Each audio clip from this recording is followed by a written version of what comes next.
Amerika Serikat masih belum menyerah untuk terus mencoba menjatuhkan kelompok Houthi Yaman. Tampaknya mereka terus melakukan berbagai cara untuk melumpuhkan kelompok tersebut, walaupun kemudian apa yang mereka coba lakukan tidak terlalu berpengaruh. Seperti yang terjadi pada malam tanggal 17 Oktober lalu, saat Angkatan Udara Amerika Serikat melakukan serangan terhadap setidaknya 5 target di Yaman yang mana di bawah kendali Houthi, dengan menggunakan bom penghancur bunker atau bunker booster. Menurut catatan sejarah, selama ini Amerika Serikat tidak pernah menggunakan senjata tersebut sebelumnya. Ya, khusus untuk Yaman saja, senjata ini baru digunakan. Dan apakah itu berhasil?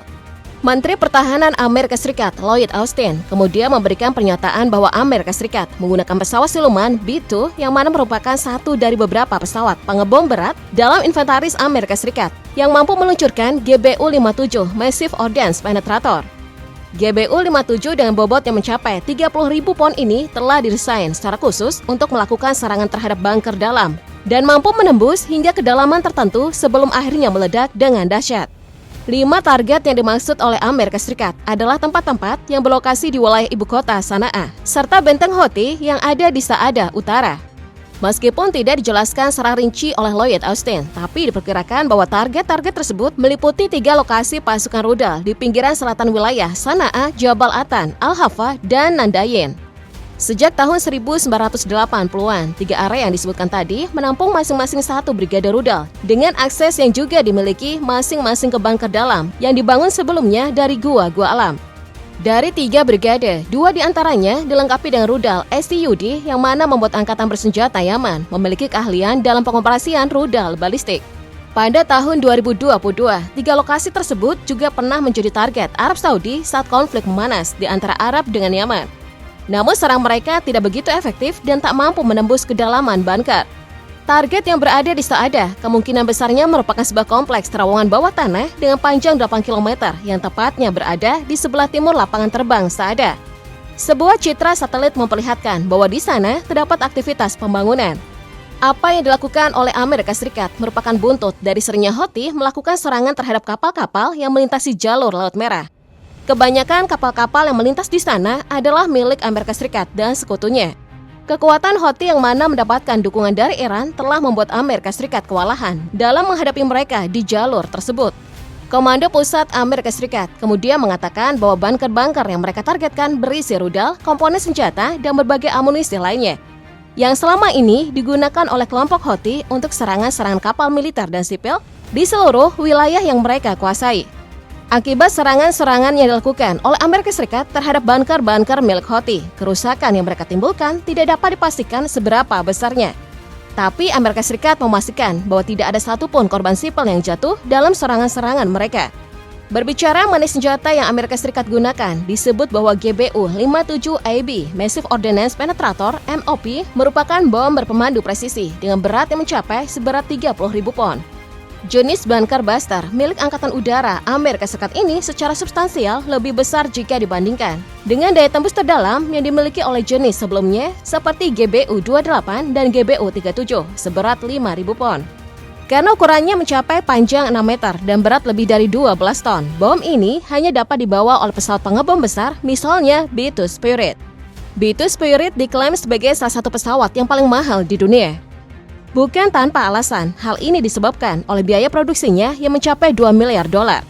Di tahun 1900-an, ketika pertama kali diluncurkan, pesawat ini per unitnya harus menelan biaya 1 miliar dolar. Jika dibandingkan dengan F-22 Raptor yang dikenal sebagai jet tempur generasi kelima pertama di dunia, bahkan hanya menelan biaya 350 dolar saja per unitnya. Jauh berbeda, bukan? Pesawat dengan biaya tinggi tersebut mempunyai teknologi siluman atau kemampuan menyembunyikan diri dari penglihatan musuh. Secara teori dengan menggunakan B-2, Amerika Serikat mampu mengerahkan senjata seperti bunker booster dengan tingkat akurasi yang tinggi, akan tetapi tanpa diketahui oleh lawan sebelumnya. B-2 telah mendapatkan pemutakhiran khusus atau telah mendapatkan pembaharuan oleh Amerika Serikat, yang mana dengan kemampuannya, B-2 akan mampu meluncurkan senjata nuklir dan konvensional dengan sangat presisi ketika sinyal GPS tidak ada. Untuk saat ini, B-2 mampu menggunakan radar untuk memberikan data target. Beberapa tahun yang lalu, di dalam sebuah uji coba, B-2 berhasil menggunakan rudal penjelajah jarak jauh berjenis JSMR. Melihat betapa canggihnya semua senjata yang digunakan oleh Amerika Serikat dalam melakukan serangan terhadap Houthi, nyatanya mereka tidak kenal yang namanya tumbang. Justru yang terjadi adalah sebaliknya. Ini mungkin juga tidak dapat diduga oleh Amerika Serikat, tapi pada kenyataannya, fakta-fakta di lapangan telah menunjukkan betapa seriusnya Houthi dan betapa kuatnya mereka dari waktu ke waktu. Tidak peduli senjata atau taktik apa yang dilakukan oleh Amerika Serikat. Setelah mendapatkan serangan itu di bulan November, Houthi melakukan serangan yang cukup berani ke Israel. Pada 11 November waktu setempat, Houthi melakukan serangan ke wilayah Bet Shemesh, Israel Tengah. Kelompok Houthi menyebut bahwa target mereka di dalam serangan tersebut adalah pangkalan militer milik Israel, yaitu pangkalan Nahal Sorek. Berdasarkan informasi dari Times of Israel, pangkalan militer yang dimaksud berada di tengah-tengah antara kota Yerusalem dan Tel Aviv. Pangkalan ini sangat penting karena berisi persenjataan canggih. Selain serangan tersebut, baru-baru ini, akhir Desember lalu, Houthi juga bertanggung jawab atas serangan yang mereka lakukan ke Bandara Ben Gurion, Tel Aviv. Mereka menggunakan rudal dalam serangan tersebut, ditambah drone yang juga ditujukan ke wilayah Tel Aviv.